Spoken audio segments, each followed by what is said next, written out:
Cinema రంగం నుండి రాజకీయాల్లోకి ప్రవేశించి అత్యున్నత పదవిని అధిరోహించిన దక్షిణాది హీరోయిన్ గా జయలలిత పేరు ప్రత్యేకంగా చెప్పుకోవాలి.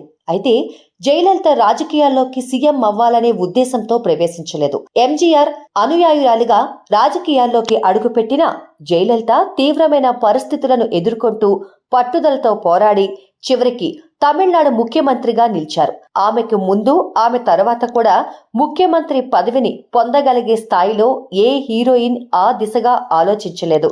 అయితే ఇప్పుడు తమిళ స్టార్ హీరోయిన్ త్రిష చేసిన ఆసక్తికర ప్రకటన రాజకీయ సినీ వర్గాల్లో చర్చనీయాంశంగా మారింది.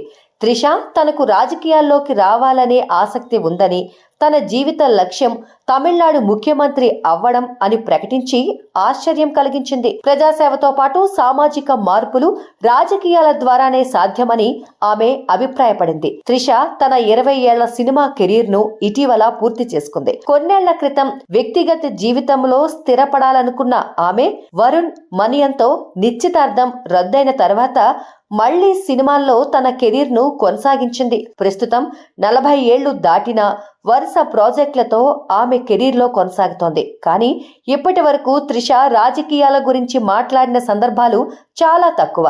ఇప్పుడు ఒక్కసారిగా సీఎం పదవిని లక్ష్యంగా ప్రకటించడం అందరికీ ఆశ్చర్యం కలిగించింది. తమిళనాట రాజకీయాలు సినిమాలు విడదీయరాని సంబంధం కలిగిన అంశం అని తెలిసిందే. అగ్ర హీరో విజయ్ పూర్తి స్థాయి రాజకీయాల్లోకి అడుగు పెట్టబోతున్న వేళ అతడి సన్నిహితురాలైన త్రిష చేసిన ఈ ప్రకటన ప్రత్యేక ప్రాధాన్యతను సంతరించుకుంది.